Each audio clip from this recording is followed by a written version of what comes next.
안녕하세요. 미셸입니다. 어제 영상의 주요 메시지 확인할게요. 1. 자꾸자꾸 되풀이된 생각이나 자꾸자꾸 표현된 말은 표현된 꼭 그대로 된다. 즉, 생각하거나 말한 그대로 밀려 나온다는 말이다. 그것은 외부로 나와 실현된다. 그것은 너희의 현실이 된다. 2. 긍정이 너희가 이루고자 하는 것에 대한 진술일 뿐이라면 그것은 아무 효과도 없다. 긍정은 이미 이루어졌음을 너희가 아는 것에 대한 진술일 때만 효과가 있다. 3. 그러니 이제 너가 삶에서 체험하고자 하는 뭔가가 있다면 그것을 원하지 말고 선택하라. 4. 너희는 몸과 마음과 영혼으로 이루어진 삼중의 존재다. 너희가 지상에 살고 있는 동안만이 아니라 너희는 언제나 삼중의 존재로 머물 것이다. 오늘 이야기 시작할게요. 죽음이 닥치면 몸과 마음은 떨어져 나간다고 여기는 사람들이 있는데 그것들은 떨어져 나가지 않는다. 몸은 가장 밀도가 높은 부분을 뒤에 남겨둔 채 형태를 바꾸긴 하지만 그 외피는 항상 유지한다. 마음, 이것을 내와 혼동하지 마라. 역시 세 가지 차원 혹은 세 가지 측면으로 이루어진 하나의 에너지 덩어리로 영혼 및 몸과 함께 결합하여 너희를 따라간다. 만일 너희가 다시 지상의 삶이라는 이 체험을 선택해야 한다면 너희의 신성한 자아는 다시 한번 자신의 진짜 차원들을 소위 몸, 마음, 영혼으로 분리시킬 것이다. 사실 너희는 세 가지 다른 특성을 지니긴 하지만 같은 하나의 에너지다. 너희가 이 지상에서 새로운 신체 속에 존재하기로 마음먹으면 너희의 에테르성 몸, 너희 중 일부는 그것을 이렇게 부른다는 그 진동수를 낮춘다. 즉, 눈에 보이지 않을 정도로 너무 빠른 진동에서 질량과 물질을 낳는 속도로 늦춘다. 이 실제 물질은 순수한 사고의 창조물이다. 이것은 너희 마음이 너희의 삼중 존재 중에서 고귀한 마음의 측면이 이뤄낸 작품이다. 이러한 물질은 수천조, 수천경의 각기 다른 에너지 단위들이 하나의 거대한 덩어리, 마음으로 통제할 수 있는 에너지 덩어리로 응고된 것이다. 너희는 진짜로 주된 마음이고 이 미세한 에너지 단위들이 자체의 에너지를 다 써버리고 나면 몸은 그것들을 버린다. 그러면 마음은 새로운 에너지들을 창조한다.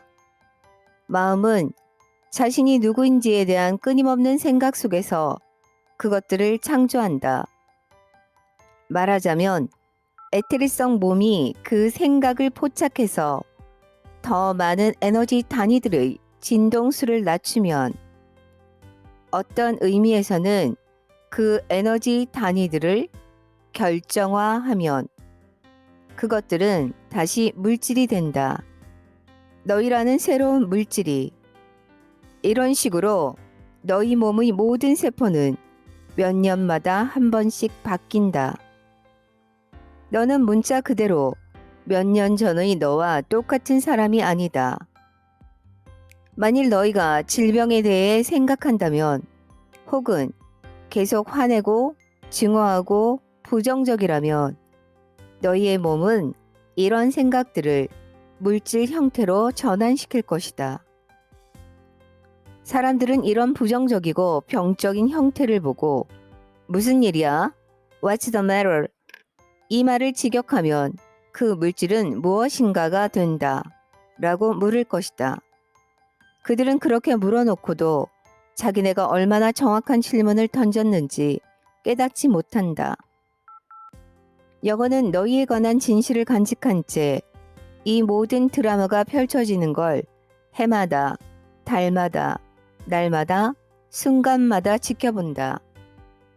영어는 그 청사진을, 원래 계획을, 맨 처음 생각의 창조력을 결코 잊지 않는다. 영원히 하는 일은 너희에게 상기시키는 것, 즉 문자 그대로 다시 마음을 쓰게 만드는 것이다. 너희가 다시 한번 자신이 누구인지 기억해내고 그리하여 지금 되고자 하는 자신을 선택할 수 있도록 이런 식으로 창조와 체험, 영상화와 실현, 암과 미지로의 성장 순환은 지금도 그리고 앞으로도 영원히 지속되는 것이다. 휘우, 맞다. 휘우라고 하는 바로 그 느낌이다. 하지만 설명할 게 훨씬 더 많이 있다. 아주 많이. 한 권의 책으로는 아니, 한평생을 다 써도 모자랄 만큼 많이. 하지만 너는 이제 시작했으니 그걸로 좋다. 단지 이것 하나만 명심하라. 너희의 위대한 교사인 윌리엄 셰익스피어는 이렇게 말했다. 호레이쇼, 이 천지간에는 자네의 지혜로 상상할 수 있는 것보다 더 많은 것들이 있다네. 지금 말씀하신 것에 관해 몇 가지 질문을 해도 될까요? 제가 죽은 뒤에도 마음이 저와 같이 간다고 하셨을 때 그건 제 개성이 저와 함께 간다는 뜻인가요? 사후 세계에서도 제가 누구였는지 알게 된다는 말씀인가요? 그렇다. 너가 지금까지 어떤 존재였는지도 너는 그 모든 걸 훤히 볼 것이다. 그때는 그게 너의 깨달음에 도움이 되니까. 하지만 지금 이 순간에는 그렇지 않을 것이다. 그럼 내세에는 현재의 삶과 관련하여 일종의 계산서나 개괄평가서, 일종의 대차 대조표 같은 게 있습니까? 너희가 내세라 부르는 곳에는 어떤 심판도 존재하지 않는다. 심지어 너희 스스로 자신을 심판하는 것도 허용되지 않을 것이다. 너희가 현생에서 자신에 대해 얼마나 엄하고 가혹하게 구는가를 생각하면 거기서도 너희는 자신에게 낮은 저수를 줄 게 분명하니까. 아니다. 거기에는 계산서도 없고 엄지를 올리거나 내리는 사람도 없다. 심판하기 좋아하는 것은 인간들 뿐이다. 너희가 그러하기 때문에 너희는 나도 그러리라고 가정한다. 그러나 나는 그렇지 않다. 그리고 이것은 너희가 받아들일 수 없는 위대한 진실이다. 내세에는 어떤 심판도 존재하지 않음에도 불구하고 너희가 이곳에서 생각하고 말하고 행동했던 모든 것을 다시 돌아보고 너희가 말하는 자신과 되고자 하는 자신에 근거하여 다시 선택할, 만일 선택할 게 있다면 기회는 있을 것이다. 동양에는 요괴라는 개념을 중심으로 한 신비주의 교리가 있습니다. 이 가르침에 따르면 죽었을 때 우리는 이 생에서 생각하고 말하고 행동했던 모든 것을 자신의 관점에서가 아니라 그런 것들에 영향을 받은 다른 모든 사람의 관점에서 다시 재현해 볼 기회가 생긴다고 합니다.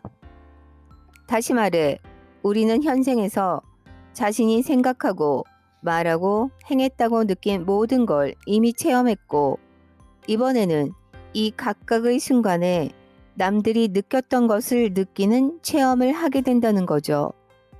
그리고 우리는 그런 체험을 바탕으로 해서 그런 생각이나 말이나 행동을 다시 반복할 것인지 여부를 결정한다고 합니다.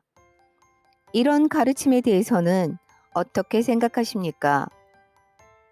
현생 이후 너희 삶에서 일어나는 일들은 이 자리에서 너희가 이해할 수 있는 용어로는 도저히 설명할 수 없을 만큼 경이롭다. 그 체험은 다른 차원의 체험이고 인간의 언어라는 지독히 제약된 도구로서는 도저히 설명할 길이 없다. 여기서는 그저 너희가 어떤 고통이나 두려움이나 심판받는 일 없이 자신의 전생을 다시 조망할 기회를 가지며 너희는 그것을 통해 이곳에서의 체험을 어떻게 느끼고 그 다음에 어디로 가고 싶은지 판단하게 된다는 얘기만으로 충분할 것이다. 여기까지 함께 해주셔서 정말 고맙습니다. 사랑합니다. 내일 또 뵐게요.